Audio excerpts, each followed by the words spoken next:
and welcome back to my small library here. Today's video is gonna be the wrap up for May. I read 15 books this May, which is actually kind of a good number for me, to be honest. And yeah, it was really like mixed month of reading. Not every book was a hit, but yeah, we did have some good books this month, but we also had some where I was really disappointed in the books. So yeah, let's start with the first one, and that was an audiobook, which sadly didn't really fit for me. And that is The Dark Worlds of H.P. Lovecraft Volume 1, that has this cover. And I gave it 3 stars in the end because I actually don't dislike the story or anything, but I have a feeling like I need to focus on Lovecraft stories more. Also because of how they are written and how the language is nowadays, and especially since English isn't my first language. So yeah, I feel like I need to focus more on those, and audiobooks I often listen to while I do other things, and so yeah, the stories just didn't stick. So I decided to go with 3 stars because I really can't tell you anything about the stories, and yeah, I will at some point all read them physically and then maybe adjust the rating of the audiobook. But then again, it just doesn't work for me, the audiobook, so I think it's fair to give it 3 stars, in my opinion. I mean, everybody rates on like different factors and scales, so I think it's fine to be like, yeah, 3 stars for that one. But yeah, for me, the audiobook just didn't work. Then the next book I've read is a book by an indie author, and that is Untold Mayhem by Mark Tullius. I have this book. I mean, maybe I just should stop ordering so many books on Amazon, but yeah, I have a little bit of an annoyance with this book because I ordered this cover, which I think is 1,000 times better than this cover, and yeah, I got this one for whatever reason. But yeah, this is a horror short story collection.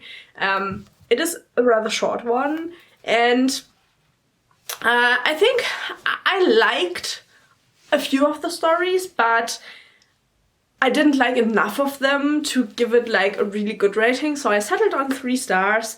And there were very few that I thought were really, really good, but there were also a lot that I didn't think were that good or that scary. So yeah, but I think it's worth looking into. They are really brutal, these stories, which is also a factor. I'm not the biggest fan of senseless brutality. Well, there are exceptions to that, which we will come to later. But in general, I'm more for psychological horror than like more brutal horror. This one is definitely more on the brutal side. So yeah, if you enjoy stories like that, maybe you think about picking this up. I mean, it's always cool to buy a book by like more indie authors who aren't like backed by huge publishing houses. So yeah, but I'm still disappointed that yeah, I didn't get the cover that I wanted to, because I personally think the other cover looks way better. Then after that, we're coming directly to the book where I mean, it's an exception to the brutality. But yeah, next up I read Aliens Earthhive by Steve Perry. I gave this one 3 stars, which is, I think, well, with I think one other my worst rated alien story, but I still liked it. For me personally, if you've watched my video about popcorn movies as books, I'm gonna link it here or there, I don't know on which side it is, but yeah, I'm gonna link it somewhere. I talked about this there, but for me the alien novels are like really entertaining because I love the scenes where the aliens hunt the humans. It's just, I think they are great. Even over all of the different authors that wrote the alien novels, because there are a lot of different authors writing them. One thing I continually like, doesn't matter what author, is like the hunting scenes.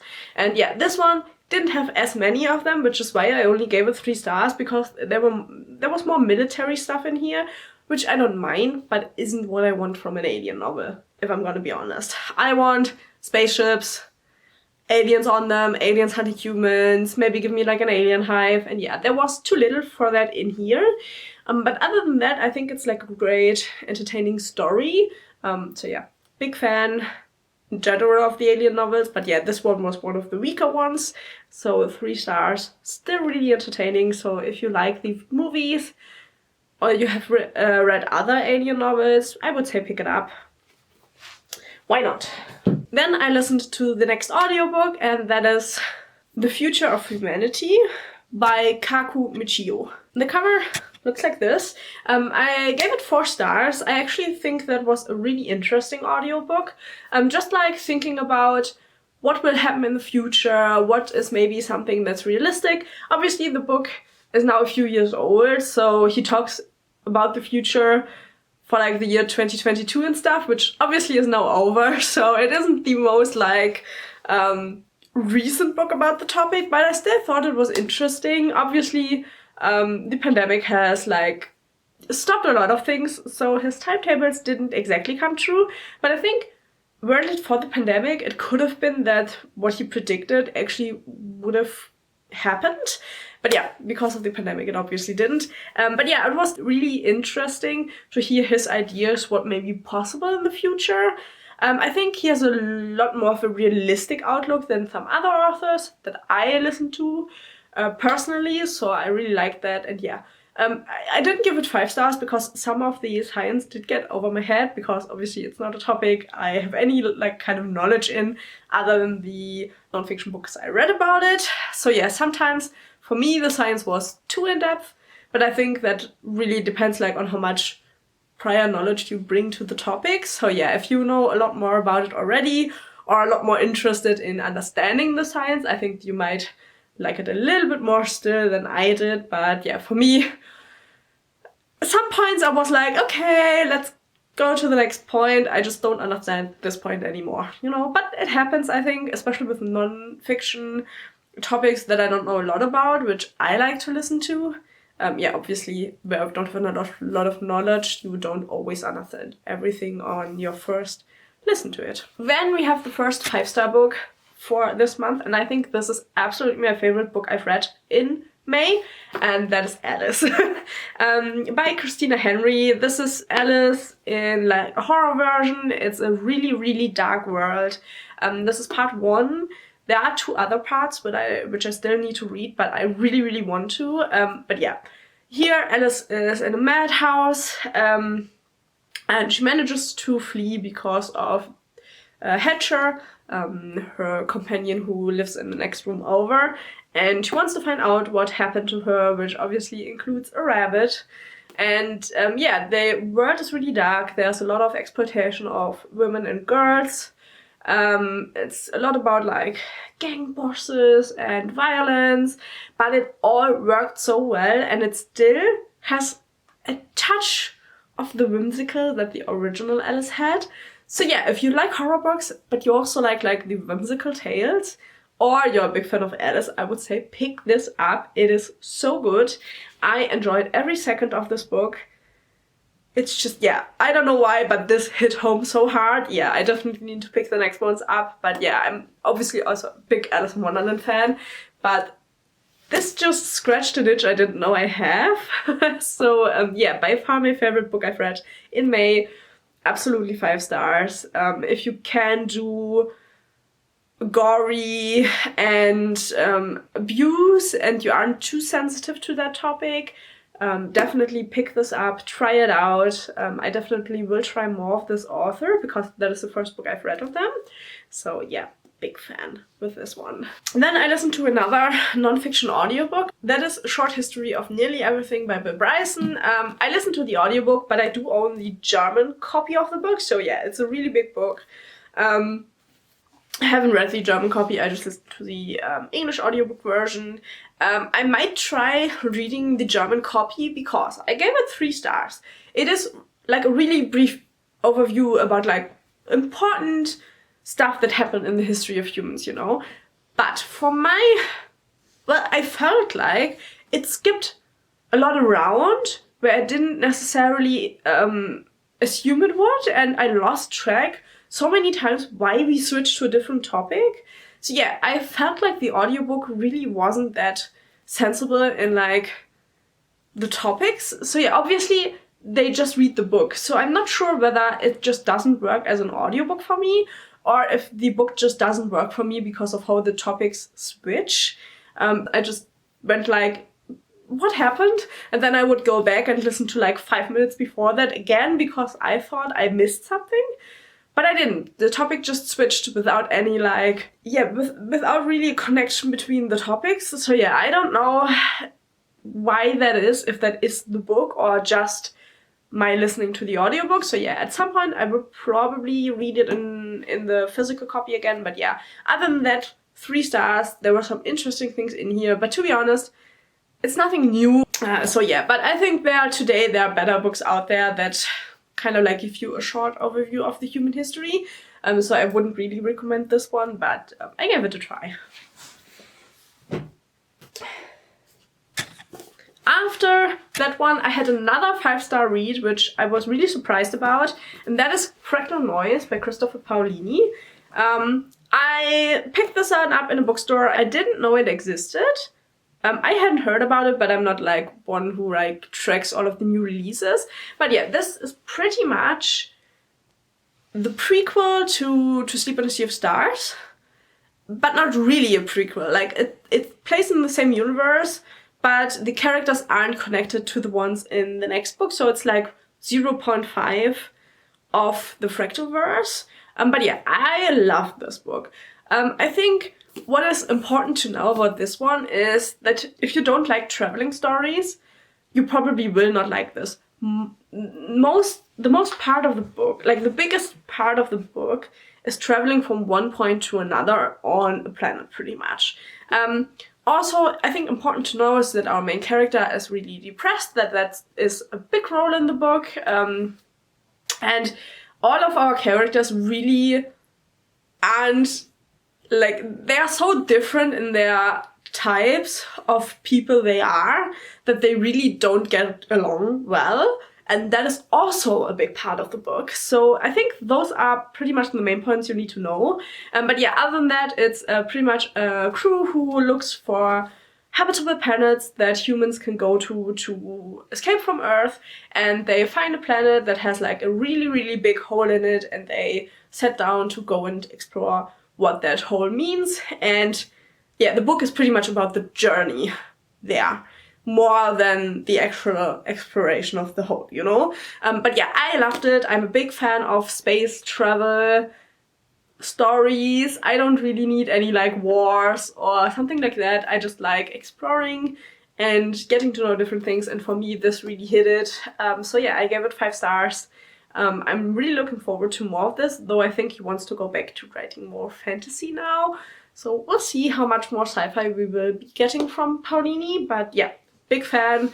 But as I said, you need to be good with all of those factors, because I think this is really hit or miss with. Because you can never read enough horror about aliens, I read a second Alien novel last month. This one got 4 stars. This is by S.D. Perry and it's Aliens the Labyrinth. This is the daughter of Steve Perry, who wrote the other book, so I think it's a cool fact. But yeah, this one, 4 stars. There's a lot more aliens hunting humans in here.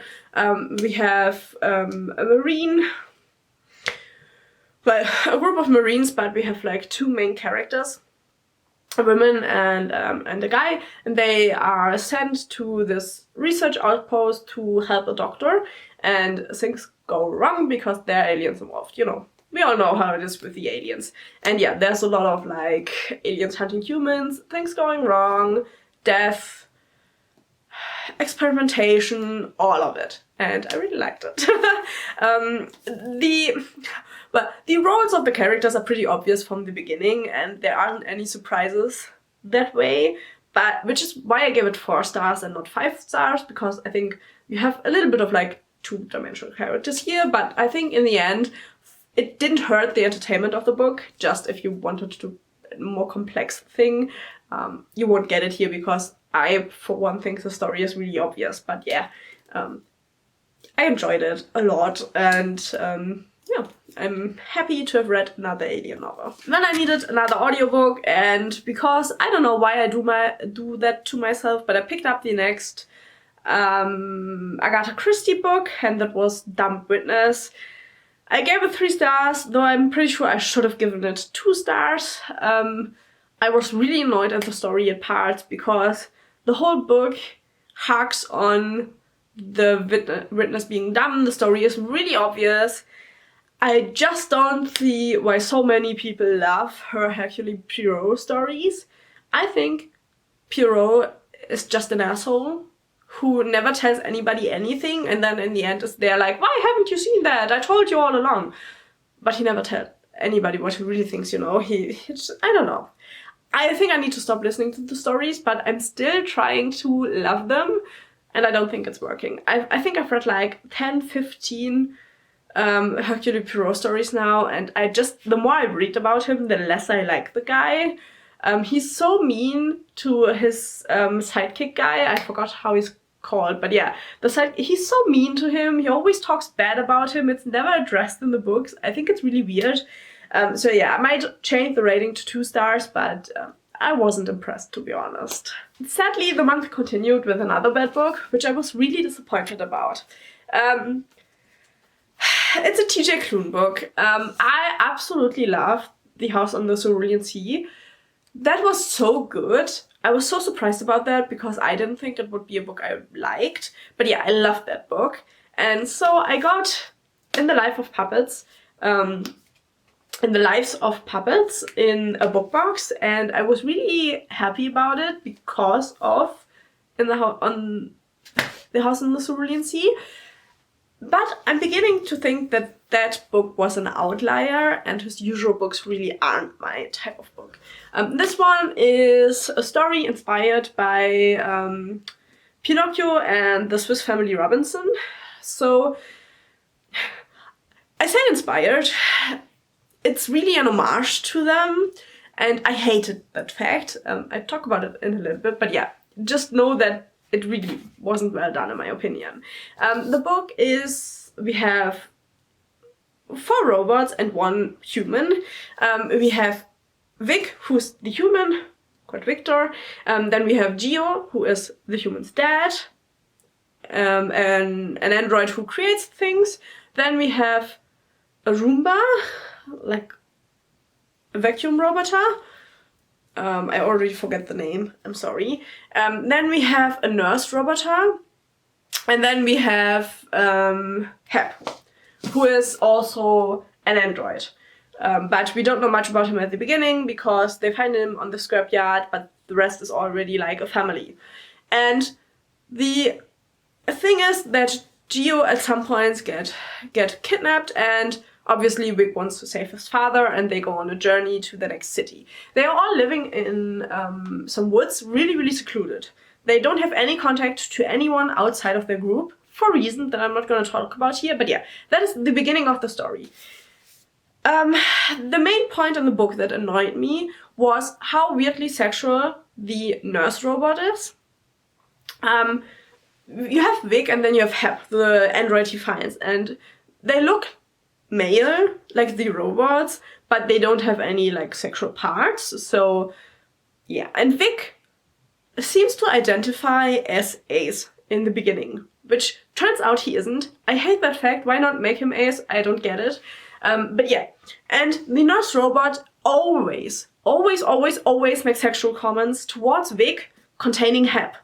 And I hate it. It's such a weird thing. Vic is 21 in the beginning of the book. He reads as if he is 12, 13 in my opinion. He reads really, really young.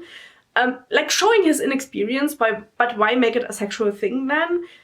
That annoyed the hell out of me. And then we have really weird things. At some point they see like, I think it's an airship, pretty much. And it looks like a whale.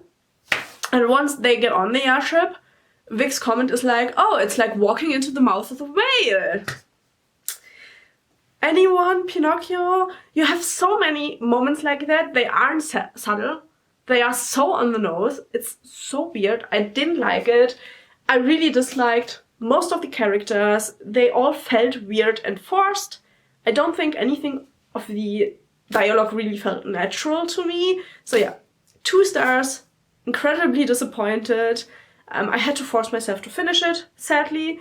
So yeah, maybe you would like it. I don't know. I just felt it it just felt off, to be honest. And reading other reviews, I feel like most of his books are like this, more than The House in the Cerulean Sea, which I'm really sad about. But yeah, if you've read other books by him that maybe I haven't read, maybe you can tell me down below how the other books are, because I would like to give him another try, because I liked the other books so much. But yeah, this one makes me really afraid to try anything else by him. Okay, rant is over. And we're going on to one book that I liked a lot better, and that is The Long Last Call. This is a really brutal horror book. It is set in a strip club. We have a few different characters, a few strippers are there, like a door guy and the house mom. And then a guy comes in, and when he hands out money, the people get more and more aggressive. And that is the story, that is all the book delivers. It was fantastic, I gave it 4 stars. It is really sexual. You have to know that. If you don't like that, don't do it. For me, it really worked, because obviously the setting kind of like gives to that. But yeah, really good horror, would recommend. I didn't know the author, he's called John Skip. But yeah, I will definitely pick up more of him, because I felt like it was really well done, even though you kind of knew which person would go into which direction when it came to getting angry and stuff. I still think it really hit a nerve, and it worked really, really well. Then I listened to an audiobook about whales. Obviously, I pick up random audiobooks from my library, because I don't really know what I want to listen to always. And the books that I own physically, I like to read physically, so I pick up audiobooks that I don't own. And this one is called Spying on Whales. I gave it 3 stars. Primarily, oh, let me tell you the author. It's by Nick Jensen, and it's primarily about the history of whales, how they evolved, a little bit about how they behave, what they do, where they come from, which I really liked. But I still gave it 3 stars, because I think some things are just not talked about enough, especially whale hunting. I have a soft spot for that. I hate hunting, let's just be honest about it, especially if it's not technically necessary, and obviously whales were overhunted for a long, long time, and we have destroyed a lot of whale populations, and it really skirts around that problem, to be honest. He has like like 1 or 2 sentences to say about that, but really not much. And I think if you do a book about whales, you have to talk about that, in my opinion. Especially how his book is structured and stuff. I would have wished for a whole chapter about whale hunting, the problems, maybe also positives. If there are positives, I don't think there are many, but yeah. I think he doesn't talk enough about it, which is why I gave it 3 stars, because that really disappointed me. I think it's important, and if we talk about all of the cool stuff when it comes to whales, I think we also should talk about the bad stuff. Then we have the only book that got 1 star this month, and that is Dan Brown's Origin, the last book in the Robert Langdon series. It plays out in Barcelona. It is really, really bad, in my opinion.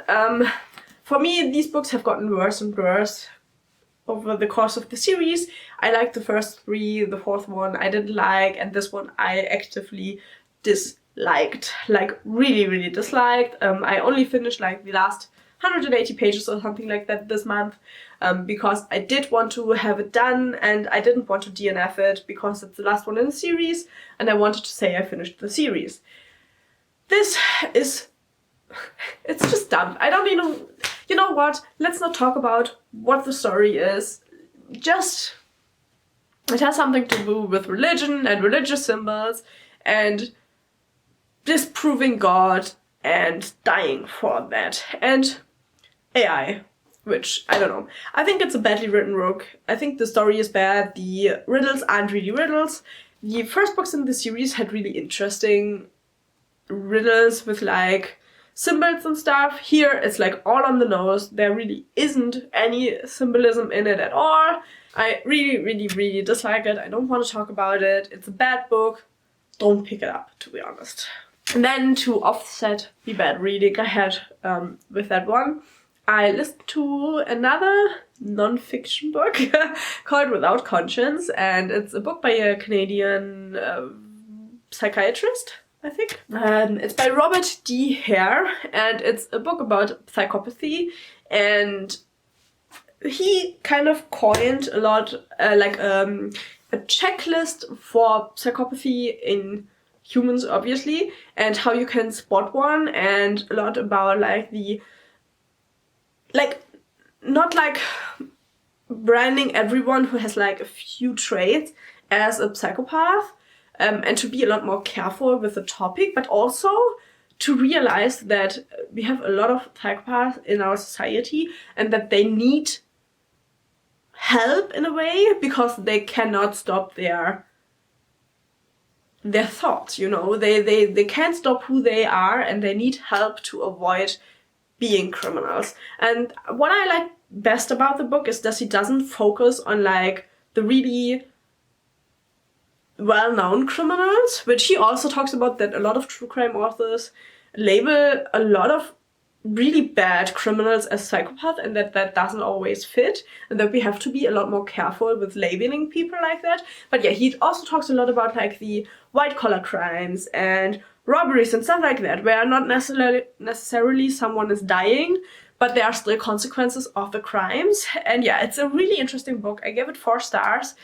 I wished he would have gone deeper into the matter at some points, because obviously it's an overview book, and I would love to learn more about it, to be honest, which I think is why I would have loved a little bit more deepness at some points. But all in all, it's incredibly interesting. If you like true crime, I think you should read that book, because before continuing with other true crime books, to get a feel for what psychopathy is at all, and maybe be a little bit more conscious about true crime authors using the word where it maybe doesn't belong, and not using it where it maybe belongs. That's my opinion about it. I think it's really interesting, and it's a good read. And I think a lot more people should read it and think about that, especially in protective services, the people who child, what is it, CPS in America, I think. But yeah, those people who are there for the safety of children, then also obviously in penitentiaries, stuff like that, I think there should be a lot more information out there about how to spot a psychopath, how you can help, how you can maybe cope with them at all, because obviously psychopaths are really manipulative persons. So yeah, really good book. Should pick it up. And then we have the last book I've read in May, and that is Magic Shadows. It's in English, it isn't called that. This is the German copy, Magische Schatten. But in English it's called Twilight Zone, the original stories. And I gave it 3 stars. These are pretty much all of the stories that aren't by the main author. And what caught my eye was the stories by Richard Matheson, who also wrote I Am Legend, which I absolutely loved. And so yeah, I had this in my shelves, didn't know about it, and I found it rearranging my shelves, and so I decided to read it. I really liked some of the stories, other ones I really wasn't sure about, so I gave it 3 stars because it's a mix of good and bad stories in my opinion. Obviously because there are a lot of different authors in here, a lot of the stories read really differently. And so yeah, it's just hit or miss whether you like the writing style or not. I watched a bit of Twilight Zone, so a few of the stories I remembered from watching the series, because obviously these are the different episodes but written down. So yeah, if you watched the Twilight Zone, you obviously know the stories. But yeah, I liked some I just really didn't know why they're in here, because for me Twilight Zone is these really weird, unexplainable stories, but some in here were so on the nose where I was like, why are those in Twilight Zone? But yeah, maybe I just don't understand the concept of Twilight Zone completely, so yeah, I don't know. I liked it, I didn't love it. It's an average book that is okay. So, if you can hear the snoring, that's the dog. he loves lying here while I do my videos. So yeah, those were all of the books I read in May. I think it's actually kind of like a good reading month. I read a lot, I listened to a lot of audiobooks, a lot of interesting non-fiction topics, which I get more and more into. Yeah, we had some really bad books and we had some really great books. So yeah, I can't complain, to be honest. And yeah, we'll see how it goes with June. But yeah, I hope you enjoyed the video. Maybe leave a like, subscribe, that would mean the world to me, and I will see you in my next video. Bye bye!